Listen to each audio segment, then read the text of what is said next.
नमस्कार, मैं विष्णु शर्मा आप सभी का आपके ही अपने चैनल विष्णु एडीपी में हार्दिक स्वागत करता हूं। और आज लेकर आया हूं स्टोरी जिसका टाइटल है ब्लेसिंग और कर्स। ब्लेसिंग यानी होता है आशीर्वाद और का मतलब होता है या, कर्स मतलब होता है श्राप, यानी जिसे हम श्राप कहते हैं। तो आशीर्वाद या फिर श्राप इसका जो टाइटल है, अब आप सभी को पता है आशीर्वाद किसे कहते हैं, श्राप किसे कहते हैं। तो यहाँ पे आप देख सकते हैं सेंट है जिसे हम संत कहते हैं, और डिसाइपल्स यानी कि उनके शिष्य। और यहाँ पे आपको देख रहे होंगे बाकी जो है वो है डेनिजन्स। डेनिजन्स यानी क्या होते हैं, उसका मतलब होते हैं निवासी, जो गांव के निवासी हैं। तो क्या है स्टोरी अभी आपको पता चलने वाला है। बहुत अच्छी स्टोरी मुझे लगी और नए नए वर्ड्स भी यहाँ पे मुझे देखने को मिला जिसका आपको मीनिंग भी बताने वाला हूँ। ग्रामेटिकल भी पोर्शन जो है कवर करेंगे। तो यहाँ पे भी इतना जूम रखूँगा, बाद में यहाँ से जूम और अच्छे से कर दूँगा। तो लास्ट तक के बने रहेंगे, एंडिंग बहुत ही अच्छी है। स्टार्ट करते हैं आज की क्लास। सबसे पहले देखते हैं इसका टाइटल, आपको बता दूं ब्लेसिंग और कर्स मतलब आशीर्वाद या फिर शाप।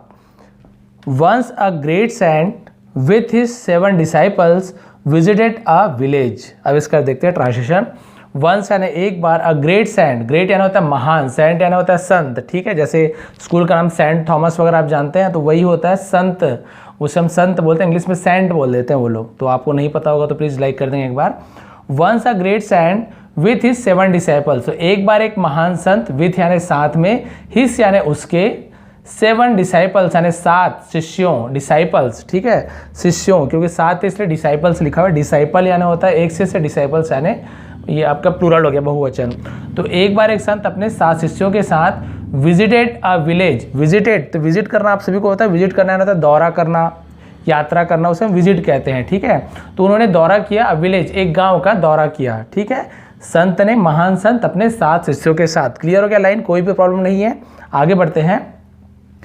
द डेनिजन्स, मैंने आपको बताया था डेनिजन्स, ये देखिए नया वर्ड आपको मिला होगा। डेनिजन्स यानी होता है निवासी, किसी गांव के या शहर के रहने वाले जो निवासी होते हैं उसे हम डेनिजन्स कहते हैं।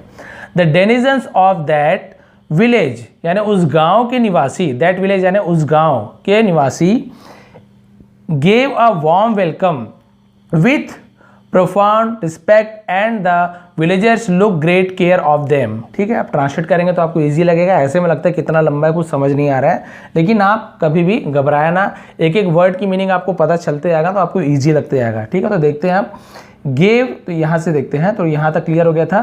डेनिजन्स ऑफ दैट विलेज यानी उस गाँव के निवासी, गेव, गेव यानी दिया, गिव का पास्ट टेंस होता है गेव। ठीक है, क्या दिया, अ वार्म वेलकम, एक वार्म वेलकम। वार्म वेलकम यानी क्या होता है, गर्मजोशी से स्वागत, उसे हम वार्म वेलकम बोलते हैं। ठीक है, गर्मजोशी से स्वागत किया, विथ प्रोफाउंड रिस्पेक्ट। अब प्रोफाउंड का मतलब होता है बहुत ज़्यादा, गहन, अत्यंत, उसे प्रोफाउंड कहते हैं, यानी बहुत ज़्यादा आदर दिया। रिस्पेक्ट यानी होता है आदर दिया, गर्मजोशी से स्वागत किया और बहुत ज़्यादा रिस्पेक्ट दिया, आदर दिया। And the villagers took great care of them, और जो गाँव वाले थे, विलेजर्स यानी क्या होता है गाँव वाले, विलेज यानी गाँव, विलेजर्स यानी गांव वाले, टुक यानी लिया, उन्होंने क्या किया, great care of them. Great care यानी होता है बहुत अच्छी देखभाल। ठीक, ग्रेट केयर यानी अच्छी देखभाल की, ऑफ देम यानी उनकी, किनकी, जो शिष्य थे और संत थे उनकी बहुत अच्छी देखभाल की। एक एक वर्ड का मीनिंग भी पता चल गया, आपको समझ भी आ गया।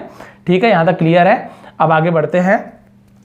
After a few days when the saint was departing he sad. ठीक है, अब यहाँ तक देखते हैं। आफ्टर यानी के बाद, किसके बाद, अ फ्यू डेज यानी कुछ दिनों के बाद, अ फ्यू डेज यानी कुछ दिनों के बाद, व्हेन द सेंट, जब, सेंट यानी संत, जब संत वॉज डिपार्टिंग, डिपार्टिंग यानी क्या होता है, डिपार्टिंग यानी होता है वहाँ से जाना। ठीक है, डिपार्टिंग यानी उस जगह को छोड़ के वहाँ से जाना, उसे हम डिपार्टिंग बोलते हैं। उस जगह को छोड़ना, प्रस्थान करना, रवाना करना, रवाना उसे डिपार्टिंग बोलते हैं। तो क्लियर हो गया यहाँ तक के।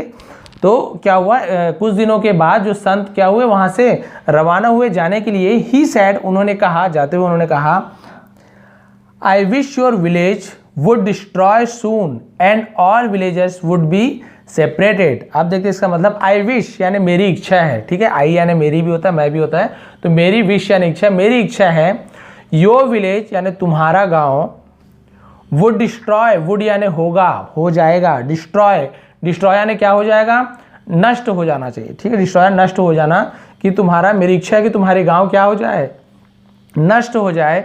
सून यानी जल्दी ही। ठीक है, अब देखिए संत क्या बोल रहे हैं, भाई उनकी इतनी सेवा की, इतने अच्छे अच्छे उनको मतलब वार्म वेलकम किए, है ना, उनका ग्रेट केयर किया, यानी अच्छी उनकी सेवा की।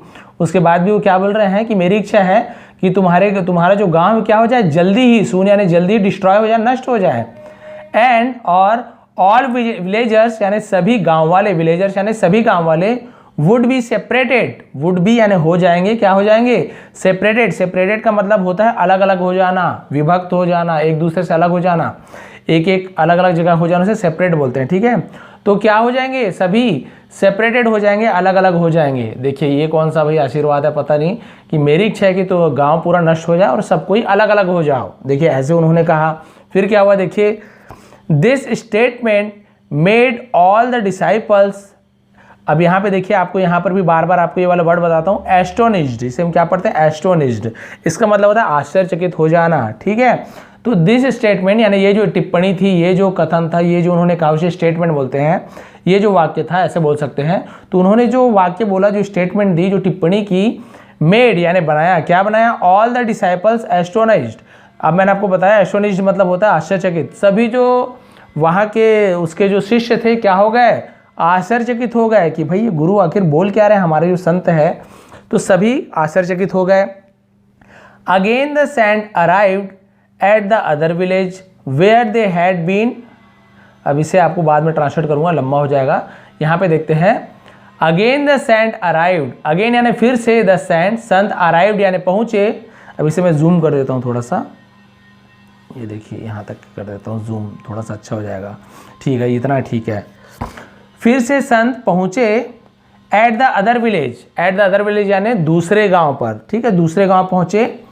वेयर दे हैड बीन, जहां पर, वेयर दे हैड बीन यानी जहां पर उनके साथ, दे हैड बीन तो उनके साथ किया गया, वहां तो हम हैड बीन का यूज करते हैं, उनके साथ किया गया तो हैड बीन ऐसे यूज होता है। क्या गया उनके साथ, उनके साथ किया गया डिसगस्टिंगली। देखिए डिसगस्टिंगली इसका मतलब क्या होता है, अभद्रता, चिढ़ाना, मजाक उड़ाओ, उसे डिसगस्टिंगली बोलते हैं, ठीक है। तो उनके साथ अभद्र व्यवहार किया गया, बिहेव्ड यानी होता है व्यवहार करना। तो वो दूसरे गांव गए जहां पर उनके साथ अभद्र व्यवहार किया गया।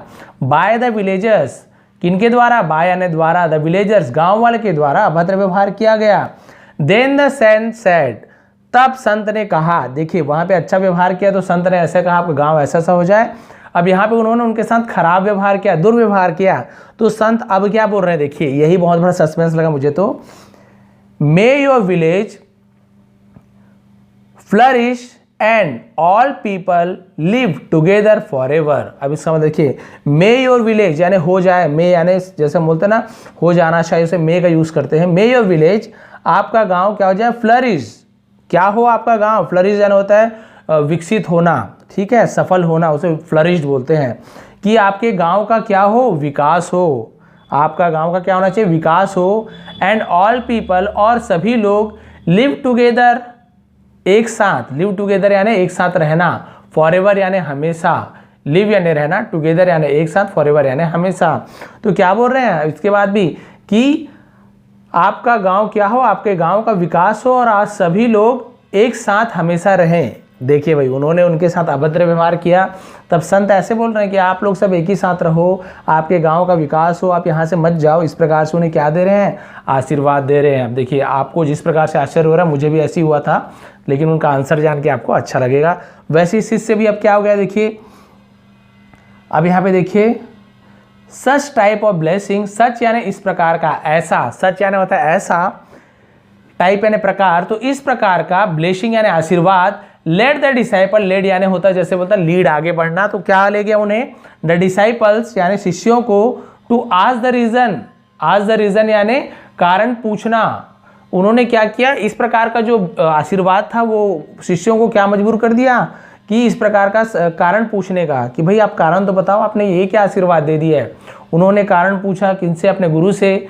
देन द सेंट रिप्लाइड, तब गुरु ने रिप्लाई किया, संत ने क्या किया, जवाब दिया। उन्होंने वही पूछा, भाई आप इस प्रकार के आशीर्वाद दे रहे हो, इसका कारण क्या है, रीजन यानी होता है कारण, उन्होंने पूछा। तब उनके संत क्या बोल रहे, देखिए, if the people of good humanity scattered, यदि लोग, ठीक है, यदि लोग गुड ह्यूमैनिटी यानी अच्छे मानवता वाले, गुड यानी अच्छे, ह्यूमैनिटी यानी होता है मानवता, स्कैटर यानी फैलाना, यदि लोग अच्छा मानवता के होते हैं वो क्या फैलाएंगे, they will spread morality and peace, ठीक है, यदि अच्छे जो मानवता के लोग बिखरेंगे, ठीक है, फैलेंगे। स्कैटर यानी होता है फैलना, बिखरना। तो वही बोल रहे हैं कि यदि अच्छे मानवता के लोग फैल जाएंगे, भाई मैंने क्या बोला, सब अलग अलग हो जाओ, तो गांव के जो लोग, जो अच्छे लोग हैं उस गांव के, उनको क्या बोले, सब अलग अलग फैल जाओगे आप लोग, सब सेपरेट हो जाओ, सब बिखर जाओ। तो वही बोल रहे हैं गुरु कि यदि अच्छे लोग यदि फैलते हैं तो वो लोग क्या करेंगे, दे विल स्प्रेड, वे फैलाएंगे, विल यानी गागी के future tense, they will spread, spread यानी होता है फैलाना, वे फैलाएंगे, क्या फैलाएंगे, मोरालिटी। मोरालिटी का मतलब होता है नैतिकता, सदाचार, ठीक है, उसे मोरालिटी बोलते हैं। वो लोग नैतिकता फैलाएंगे, एंड पीस, और शांति, पीस यानी शांति फैलाएंगे। तो वही बोल रहे हैं वो, अच्छे लोग को एक गांव में नहीं रहना चाहिए। उन्हें मैंने क्या किया, आशीर्वाद दिया कि आप लोग जाओ, पूरे आपका गांव नष्ट हो जाए और आप लोग सब तरफ फैल जाओ। तो उसका कारण बता रहे हैं, क्यों बताया मैंने ऐसे, कि अच्छे लोग यदि फैलेंगे चारों तरफ तो वो लोग हमेशा क्या, जहां भी जाएंगे तो अच्छे लोग हमेशा क्या फैलाते हैं, मानवता फैलाते हैं, सदाचार फैलाते हैं और शांति फैलाते हैं। लेकिन, बट यानी लेकिन, अब इसे हम क्या पढ़ेंगे, इसे हम पढ़ते हैं ईवल, ठीक है, इसे इविल ऐसे नहीं पढ़ेंगे, ईवल पढ़ते। ईवल का मतलब होता है बुराई, ईवल पीपल। लेकिन जो बुरे व्यक्ति हैं, शुड यानी चाहिए, क्या चाहिए, not be scattered, should not be scattered यानी नहीं चाहिए, स्कैटर्ड यानी फैलना। बुरे व्यक्ति नहीं फैलना चाहिए, बुरे लोग नहीं फैलना चाहिए, in all over the world, कहाँ, पूरी दुनिया में। ठीक, आपको समझ आ रहा है, मतलब कि संत क्या बोल रहे हैं कि पूरे, लेकिन पूरे दुनिया में बुरे व्यक्ति नहीं फैलना चाहिए। शुड यानी चाहिए, नॉट यानी नहीं, बुरे व्यक्ति बिल्कुल भी नहीं फैलना चाहिए। अदरवाइज, अदरवाइज का मतलब होता है नहीं तो they will spread only evil, नहीं तो दे विल स्प्रेड, वे फैलाएंगे, विल यानी फिर फ्यूचर टेंस हो गया, वे क्या फैलाएंगे, ओनली ईवल, केवल बुराई। ठीक है, आपको समझ आ गया पूरा यहाँ स्टोरी आपको। तो इसे मोरल क्या मिलती है, हमें शिक्षा क्या मिलती है, गुड पीपल अफेस, इसे अफेस पढ़ेंगे, इफेस ऐसे नहीं पढ़ेंगे, अफेस ईवल। तो जो अच्छे लोग होते हैं वो, अफेस का मतलब होता है मिटाना, अच्छे लोग मिटाते हैं ईवल यानी बुराई को। तो अच्छे लोग हमेशा क्या कर देते हैं, बुराई को मिटा देते हैं। तो यही स्टोरी आपको जानने को मिली कि जो अच्छे लोग थे गांव के, वो लोगों ने उनकी सेवा की, सब चीज़ किया, लेकिन संत ने क्या किया, आपका गांव नष्ट हो जाए और आप लोग सब तरफ बिखर जाओ, आप लोग अलग अलग हो जाओ। बाद में उन्होंने बताया कारण कि मैंने ऐसे क्यों किया, क्योंकि मुझे सब गाँव के लोग अच्छे लगे। तो भाई गाँव तक सीमित नहीं होना चाहिए, ऐसे लोग को पूरे दुनिया में फैलना चाहिए, इसलिए मैंने उन्हें ऐसा बोला। आपको लगा होगा कि मैंने श्राप दिया है, लेकिन एक्चुअल में वो ब्लेसिंग था कि आप लोग क्या रहो, सब दूर दूर रहो और पूरे दुनिया में क्या फैलाओ, अच्छाई फैलाओ, मानवता फैलाओ, नैतिकता फैलाओ, सदाचार फैलाओ, शांति फैलाओ। और जो लोग बुरे थे, मैंने कहा भैया बुरे को वहीं के वहीं रहने दो। यदि इनको मैंने फैला दिया कि भाई आपका भी विकास हो, आप लोग ये हो, तो वो लोग क्या करेंगे, यहाँ से गांव यदि नष्ट हो जाए तो वो लोग फैल जाएंगे, फिर वो लोग बुराई फैलाएंगे। इसलिए मैंने कहा भाई तुम्हारे गांव का विकास हो, ताकि तुम उस गांव को छोड़ के ही मत जाओ, विकास होने दो, उस एरिया में ही तुम लोग सीमित रहोगे, बुरे लोग कम से कम दुनिया में तो नहीं फैलोगे। तो देखिए यहाँ पे जो ब्लेसिंग और कर्स था, तो आपको क्या समझ आया, जिसे हम ब्लेसिंग समझ रहे थे कि आप लोग का विकास हो, ये हो, एक्चुअल में वो कर्स था, वो साप था। और जो हमें लगा कि साप था कि आप लोग फैल जाओ, आपका गांव नष्ट हो जाए, एक्चुअल में ब्लेसिंग था। तो यदि आपको स्टोरी पसंद आई हो, इसका मतलब पसंद आया हो, थोड़ी समझाने का थोड़ी भी मतलब तरीका पसंद आया तो प्लीज़ आप लाइक कर देंगे, शेयर कर देंगे। आप सभी का बहुत बहुत धन्यवाद। आपका दिन शुभ रहे।